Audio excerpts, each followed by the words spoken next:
Assalamualaikum warahmatullahi wabarakatuh.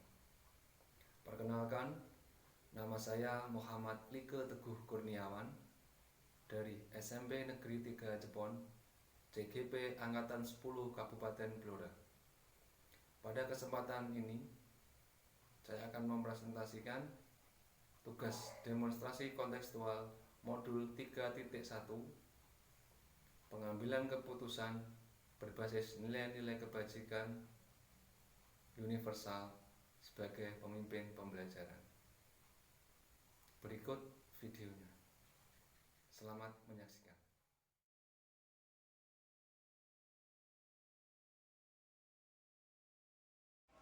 Selamat pagi, Bu Ya, Sinta. Pak Like. Gimana kabarnya hari ini? Ya, luar biasa. Alhamdulillah. Ya. Saya dulu ya. Sesuai dengan koordinasi kemarin Bu ya, mungkin Bu Sinta hari ini saya minta tolong untuk menjadi narasumber saya sebagai senior saya di utama untuk tugas CGP saya yang berkaitan dengan pengambilan keputusan yang berbasis nilai-nilai kebajikan sebagai kepala sekolah. Di sini nanti saya akan belajar Bu dari senior, terutama dari Bu Sinta selaku senior saya, bagaimana cara-cara yang bijak, yang baik dalam pengambilan keputusan yang berkaitan dengan sekolah. Kita Bu Sinta pesan ya untuk membimbing saya. Ya. Terima kasih. Ini untuk selanjutnya langsung masuk ya ke inti permasalahan. Di sini nanti saya akan menyampaikan beberapa kisi-kisi yang berkaitan dengan pengambilan keputusan. Nanti Bu Sinta monggo dari pengalaman yang sudah Bu Sinta alami yang sudah dibagikan ke saya, di-sharing ke saya, jadi pengalaman-pengalaman itu sehingga nanti menambah wawasan saya Bu. Saya besok atau kedepannya saya juga menjadi kepala sekolah karena CGP ini kan kedepannya selain menjadi kepala sekolah sudah diarahkan menjadi seorang pengawas. Seperti itu nih Bu Sinta. Yang pertama, selama ini bagaimana Bu Sinta dapat mengidentifikasi kasus-kasus yang merupakan dilema etika maupun bujukan moral? Ini dijawab satu persatu ya Pak ya. Iya, Bu. Tidak langsung semua pertanyaan. Ada berapa tahu nanti pertanyaannya? Sekitar ada 9 Bu. Pertanyaannya 9. Nggih, tidak begitu panjang. Mungkin nggih sedikit-sedikit. Ini kalau menurut saya untuk mengidentifikasi dilema dari etika atau bujukan moral, ini pandangan saya itu bahwa sekolah itu merupakan miniaturnya kehidupan. Nah, jadi memang satu lembaga atau instansi, tapi kita rasakan bahwa yang kita hadapi itu di dalam pekerjaan kita, profesionalisme kita itu keseharian kan bertemu dengan peserta didik. Nah, kalau saya juga bertemu dengan guru-guru, karyawan, semua dan peserta didik, juga kerjasama dengan komite, juga orang tua, murid atau wali murid. Yang namanya miniatur kehidupan itu ada hal-hal yang merupakan dilema, ya, baik itu salah satunya etika, itu ya Pak ya. Etika itu tidak bisa lepas dengan moral. Jadi apalagi sekarang kan di kurikulum kita sekarang itu kurikulum merdeka. Nah, memang ini juga menjadi dilema dari mulai cara mendidik dan sebagainya. Itu dulu kan guru itu merupakan sumber. Nah, sekarang kan guru berubah jadi fasilitator, pembimbing, gitu. Tapi justru siswa sekarang yang jadi prioritasnya gitu, menjadi sumbernya dengan masing-masing karakter yang berbeda-beda. Di situ muncul yang namanya dilema.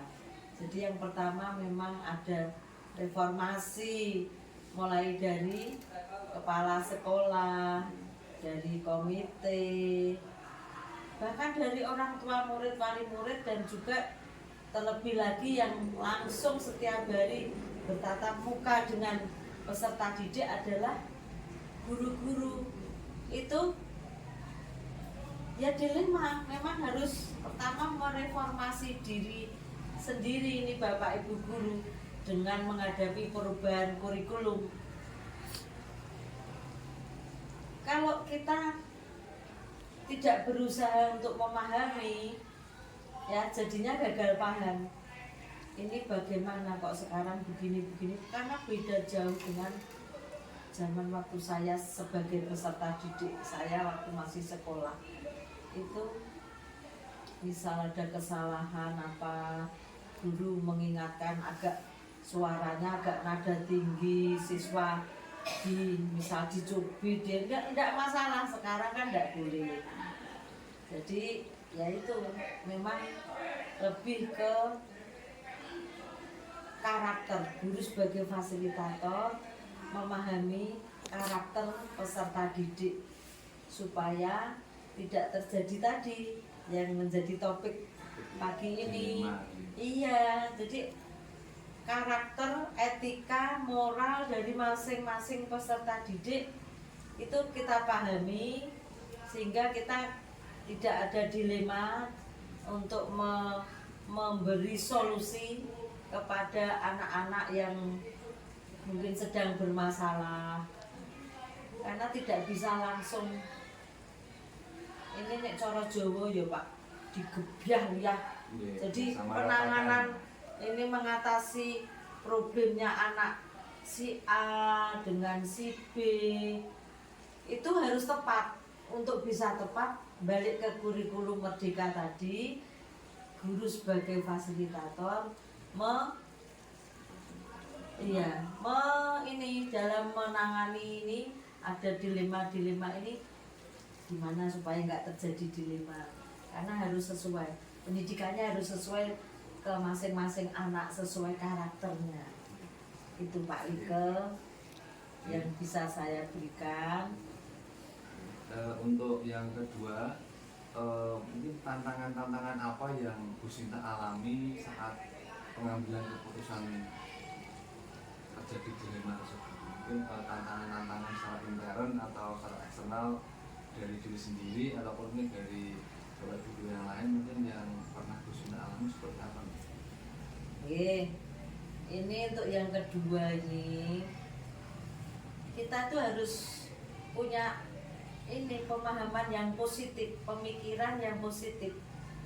Apa yang namanya tantangan, gitu ya. Kalau kita berpikir bahwa tantangan itu yang membuat menjadi hambatan untuk kita bisa maju, itu keliru.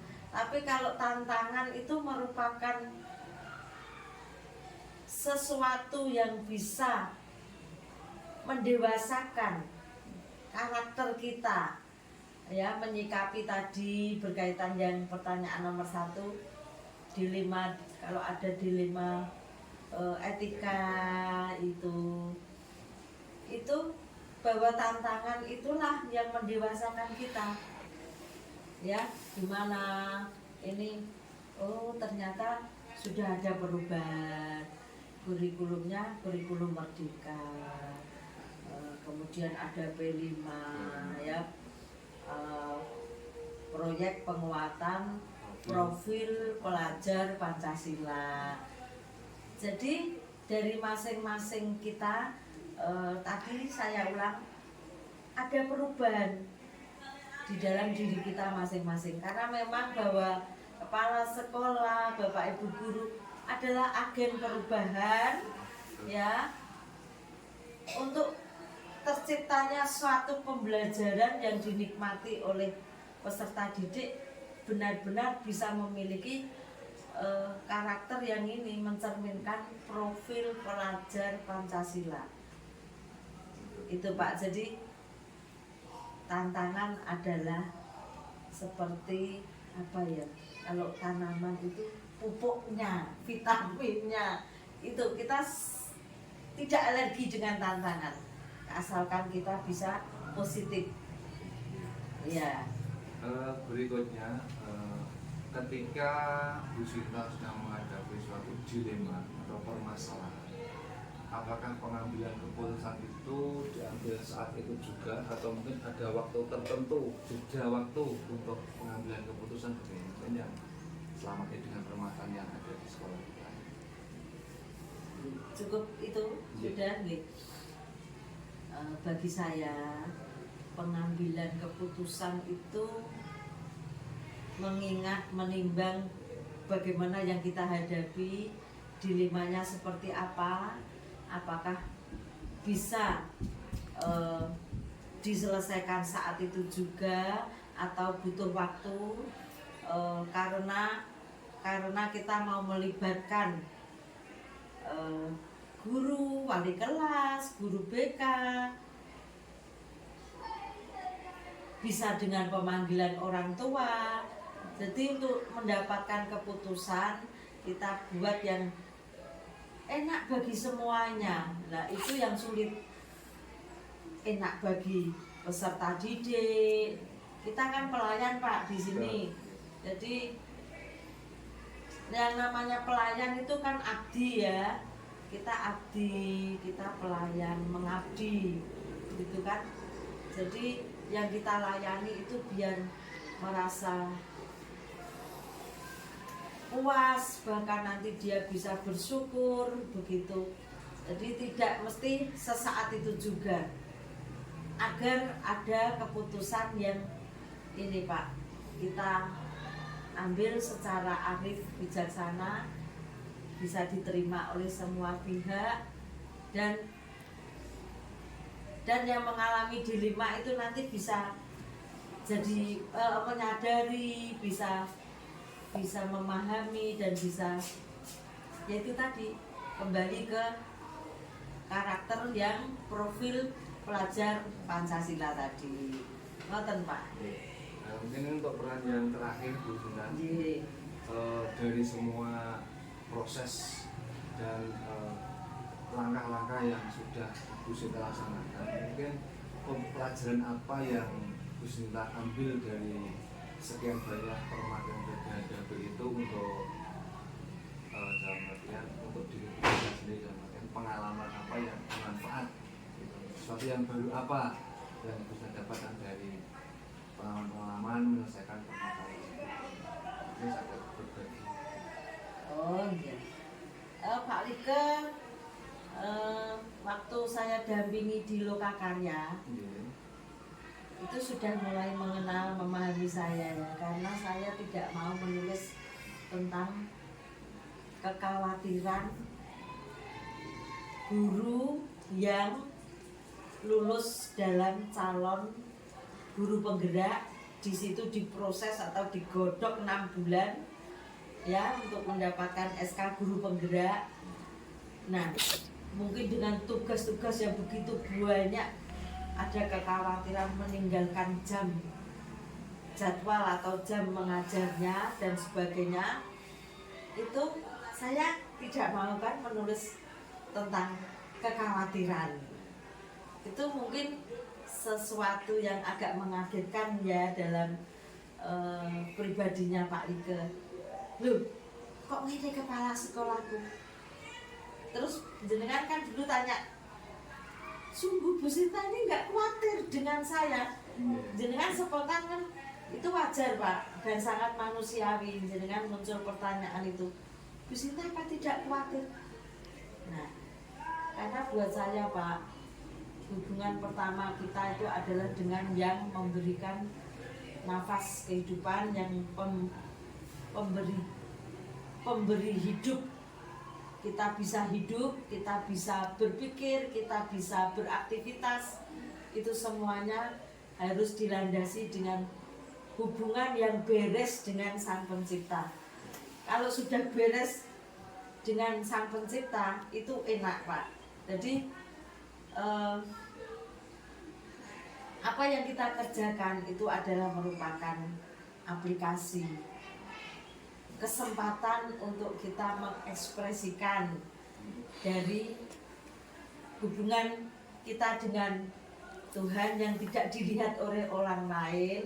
Karena itu kan kita sarananya diberi dari Tuhan itu hati atau roh. Itu kita mengalir aja. Jadi kalau sudah beres itu akan mengalir. Jadi saya bekerja setiap hari begini tuh yang mengalir aja. Saya dengan perjalanan yang jauh, saya itu kesempatan untuk saya senantiasa rendah hati memohon perlindungan Tuhan, dijauhkan dari mara bahaya, godaan penyakit, maut, kecelakaan. Itu saya nikmati untuk saya senantiasa dekat dengan Tuhan. Kemudian untuk kan banyak guru ya Pak ya, sehingga banyak karakter juga dengan TU. Bagaimana saya untuk menjalin juga kerjasama yang baik. Memang saya atasan, pemimpin, tapi saya lebih ke kemitraan Pak. Jadi bahwa semua guru, semua karyawan, baik juga karyawan yang kebersihan, menjaga malam, ini TU ini ya, Mas Adi, Mbak Lia, itu semua saya bekerja merasa happy, merasa aman, merasa nyaman, begitu Pak, karena saya lebih kepada kemitraan, menjalin hubungan yang saling menghargai, kita sadar untuk saling membutuhkan. Bahkan dengan siswa juga begitu ya, guru itu harus paham kalau sekolahnya nggak ada murid, sopo sing wis diulang kan gitu ya. Bagaimana untuk kepenuhan itu TPG-nya. Nah, selain itu juga kurikulum merdeka dan tadi ada P5. Itu kan membuat kita semua lebih enjoy bekerja, itu enak, sehingga kalau ada permasalahan juga mengatasinya enak. Karena hampir-hampir nggak ada jarak Pak, hampir-hampir nggak ada jarak, sehingga saya bisa komunikasi dengan semua warga di sekolah ini dengan enak. Saya tidak terlalu ini, aku pun eneng, kau udah aku piye, nggak ada saya begitu. Semuanya ciptaan Tuhan, semuanya miliknya Tuhan. Kita saling membutuhkan, kita saling menghargai. Itu, dan di sini Pak Lika juga perso kalau ada kasus yang agak berat pada siswa kita terjadi, itu siswa kita ada kasus berat gimana gitu kan, kita ini kan ya tahu ya, oh diselesaikan oleh Bapak Ibu guru, wali kelas, guru-guru. Saya juga di situ ya ada pengarahan, koordinasi. Oh ini perlu ada kerjasama, sama-sama mendidik dengan orang tua juga mengawasi, memberi didikan untuk kebaikan anak tersebut. Selama ini kan kita sudah terbiasa seperti itu kan, enak semua, jadi ringan gitu, nggak berat. Nanti nggih Pak. Ya. Terima kasih Bu Sinta, begitu banyak cerita tentang pengalaman gitu sebagai pemimpin pembelajaran di sekolah. Jadi ini sedikit banyak merubah wawasan dan pandangan saya. Bagaimana toh sebagai seorang pembelajar itu dalam pengambilan keputusan yang baik dan bijak untuk semua pihak itu memang tidak semudah kita untuk membalik telapak tangan, butuh proses yang panjang. Jadi pengalaman itu memang sangat berharga sekali. Sekali lagi saya terima kasih banyak Bu Sinta atas waktunya. bisa berbagi, sharing tentang pengalaman sebagai pemimpin di sekolah. Karena sudah lama sekali, itu mungkin sudah banyak makan garam misalnya bukan dalam pengalaman 35 tahun, 35 tahun. Ya, 35 tahun Iya. dan masih 5 tahun lagi. Gitu. Iya. Nah, saya kira cukup ya ini dari wawancara untuk hari ini. Ini lanjut kesempatan kita dapat saling kembali, bertemukan kembali dengan untuk bertukar pengalaman, terutama bagi saya yang masih muda untuk berguru pada Bu Sinta, menimba ilmu pada Bu Sinta sehingga kedepannya saya nanti bisa menjadi seorang pemimpin yang dilakukan sesuai dengan kebajikan atau apa yang berlaku sehingga saya dapat menjalankan tugas saya dengan sesuai.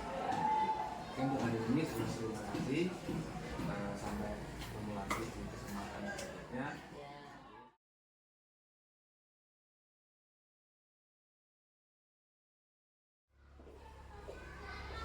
Selamat pagi Bu Sri.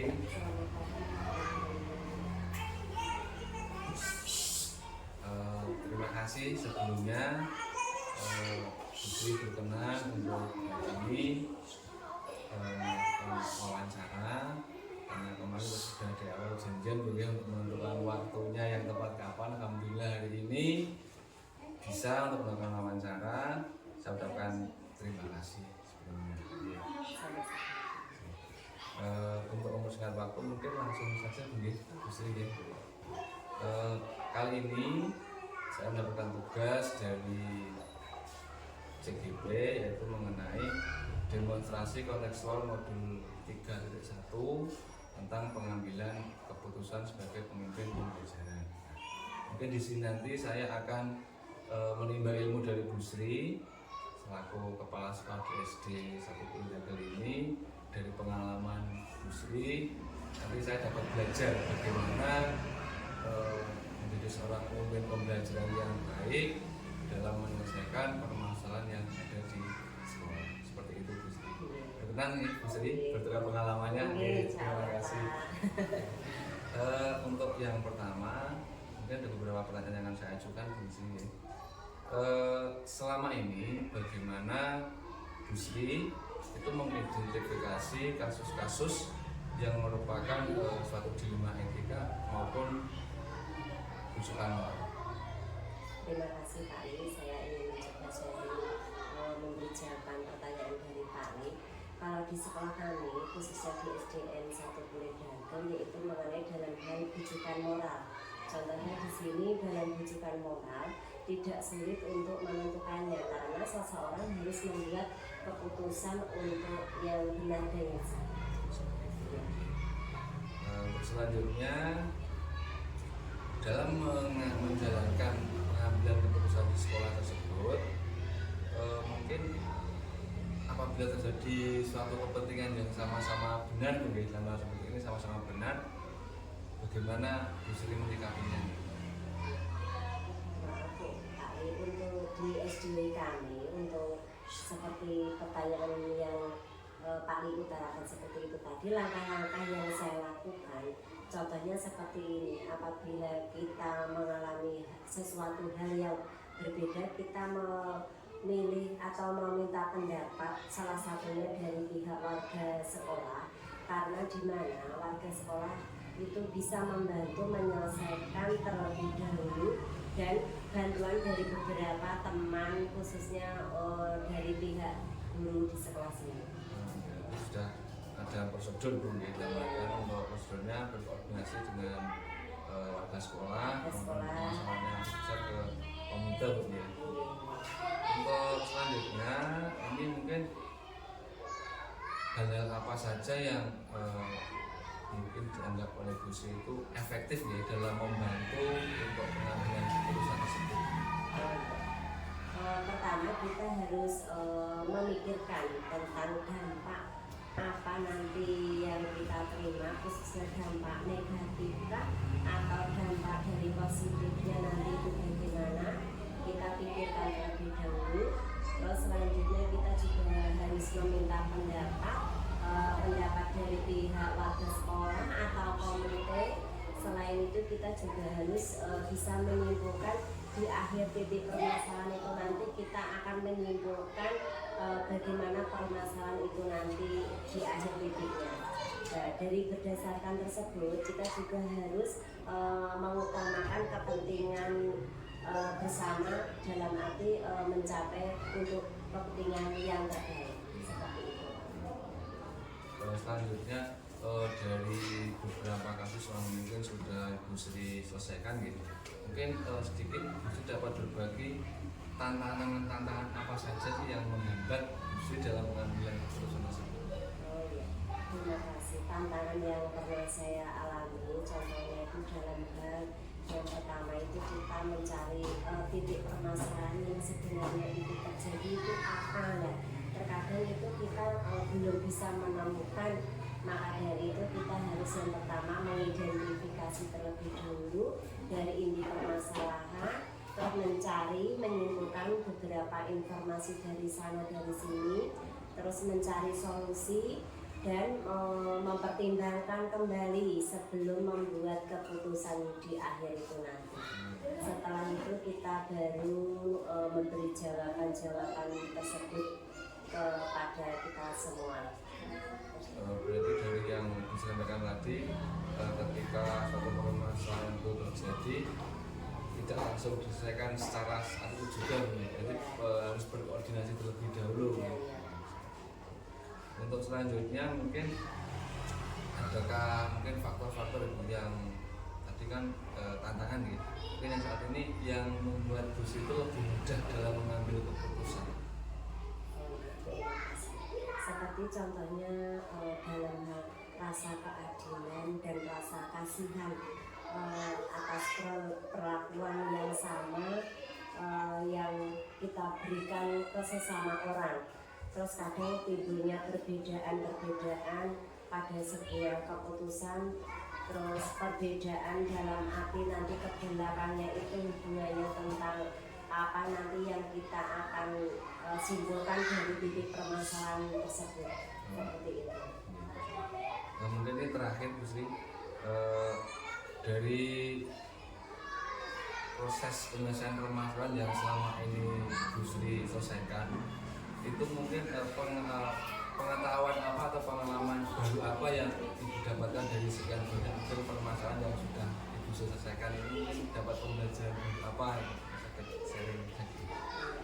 Dari semua permasalahan yang kadang kita selesaikan bersama-sama, terus akhirnya kita akan menemukan suatu hasil kesimpulan kesepakatan, maka dari semua permasalahan yang kita hadapi sehingga kita akan menambah beberapa hal, khususnya yaitu menambah pengalaman, pengetahuan untuk kita dalam menghadapi sebuah permasalahan dari perbedaan bermacam-macam, dari ide, dari keputusan dari sana sini, akhirnya kita akan menggali dari beberapa permasalahan dari sana dari sini, akhirnya kita akan belajar menimba ilmu, akhirnya kita mencapai kesepakatan bersama. Terima kasih Tuhan.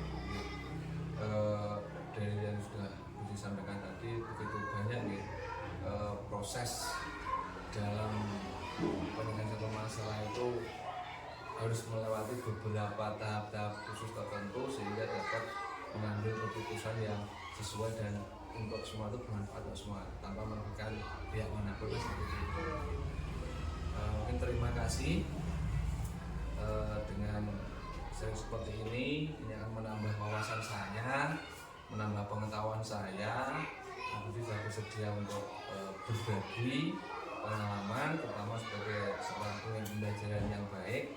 Jadi di sini saya akan mencoba untuk belajar, untuk menggali ilmu yang baru dari pengalaman yang ada, karena pengalaman itu termasuk salah satu guru yang terbaik selain kita belajar di sekolah. Mungkin dari saya sebelum saya akhiri, saya ucapkan terima kasih banyak atas pengalaman yang Bu Sri sampaikan kepada saya. Nanti akan saya menjadikan pembelajaran atau karena itu sebagai referensi saya ke depannya untuk menjadi seorang pembelajaran yang baik. Mungkin mungkin hari ini cukup Gusti. Terima kasih atas waktu yang diberikan. Mungkin dalam kesempatan kita bisa bertemu lagi, bisa sharing-sharing kembali dan pengalaman yang baru, sehingga saya dapat mendapatkan pengalaman yang baru. Sekali lagi saya ucapkan terima kasih atas waktunya. Sampai ketemu di lain kesempatan. Saya pamit dulu. Terima kasih. Assalamualaikum warahmatullahi wabarakatuh. Demonstrasi kontekstual modul 3.1, pengambilan keputusan berbasis nilai-nilai kebajikan universal sebagai seorang pemimpin pembelajaran. Terima kasih. Semoga bermanfaat. Salam guru penggerak. Tergerak, bergerak, dan menggerakkan. Sekian dari saya. Assalamualaikum warahmatullahi wabarakatuh.